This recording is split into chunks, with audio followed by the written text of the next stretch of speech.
தமிழ்நாட்டின் பொருளாதார வளர்ச்சி தொடர்ந்து இரண்டாவது ஆண்டாக இரட்டை இலக்கை எட்டி சாதனை. தேசிய சராசரி வளர்ச்சி விகிதத்தை விட தமிழ்நாட்டின் வளர்ச்சி விகிதம் அதிகம்.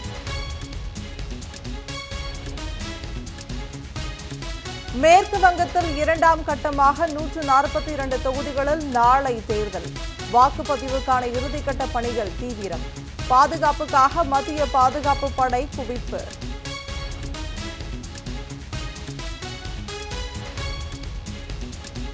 மேற்கு வங்கத்தில் திரிணாமுல் காங்கிரஸ் பெண் எம்பியின் கார் மீது தாக்குதல். காரை அடித்து நொறுக்கி பாஜகவினர் உச்சகட்ட அராஜகம். கோழைத்தனமான தாக்குதல் என திரிணாமுல் காங்கிரஸ் கட்சி கடும் கண்டனம்.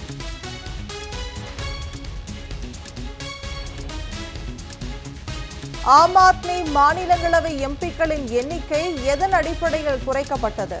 விளக்கம் கேட்டு மாநிலங்களவை தலைவருக்கு ஆம் ஆத்மி கடிதம்.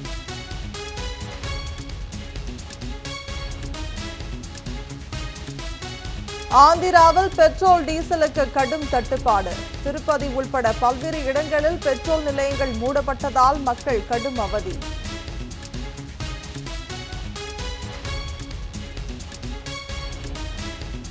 நாடு முழுவதும் கடும் வெப்ப அலை.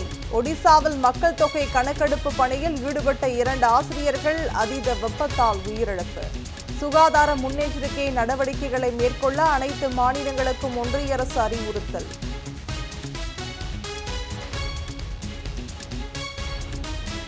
கீழடியில் 11ஆம் கட்ட அகழாய்வில் வெளிப்பட்ட செங்கல் கட்டுமானம் தமிழ்நாடு வரலாற்றில் பெரும் ஆதாரமாக விளங்கும் என தொல்லியல் துறையினர் தகவல்.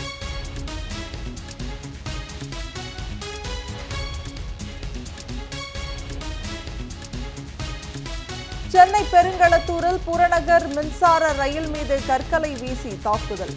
ரயில் பயணியின் மண்டை உடைந்ததால் பரபரப்பு.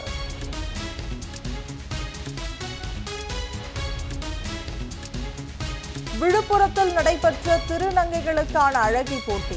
கோவையைச் சேர்ந்த சூர்யாகுட்டி மிஸ் கூவாகமாக தேர்வு.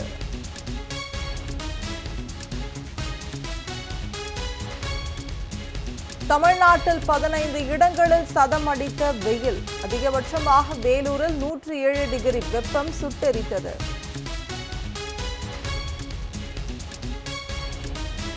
வெயிலிலிருந்து தப்பிக்க பழச்சாறு கடைகளில் குவியும் மக்கள். மோர், இளநீர் குடித்தும் உடல் வெப்பத்தை தணிக்கின்றனர்.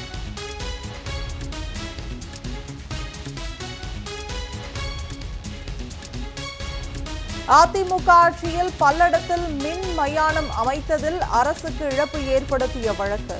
சிபிஐ விசாரணை நடத்த சென்னை உயர்நீதிமன்றம் உத்தரவு. அதிமுக முன்னாள் அமைச்சர் எம்.ஆர். விஜயபாஸ்கர் 7 நாட்கள் கரூர் நகர காவல் நிலையத்தில் கையெழுத்திட வேண்டும். ஆற்று மணல் பதுக்கிய வழக்கில் நீதிமன்றம் அதிரடி. இந்தியா நியூசிலாந்து இடையே தடையற்ற வர்த்தக ஒப்பந்தம் கையெழுத்து. இந்திய பொருட்களை கூடுதல் வரியின்றி நியூசிலாந்துக்கு ஏற்றுமதி செய்யலாம். இந்தோனேஷியாவில் நின்று கொண்டிருந்த புறநகர் ரயில் மீது விரைவு ரயில் மோதி விபத்து.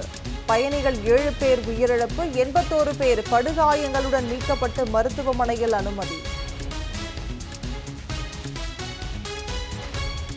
ஹோர்முஸ் நீரிணையை திறக்க ஈரான் புதிய நிபந்தனை. அமெரிக்காவின் கடல்வழி முற்றுகையை விலக்கிக் கொள்ள வலியுறுத்தல். போரில் ஈரானுக்கு உதவிகள் செய்ய தயார். ஈரான் வெளியுறவு அமைச்சருடனான சந்திப்புக்கு பிறகு ரஷ்ய அதிபர் புதின் அறிவிப்பு. ஐபிஎல் போட்டியில் 75 ரன்களில் சுருண்டது டெல்லி அணி. 9 விக்கெட் வித்தியாசத்தில் பெங்களூரு அபார வெற்றி.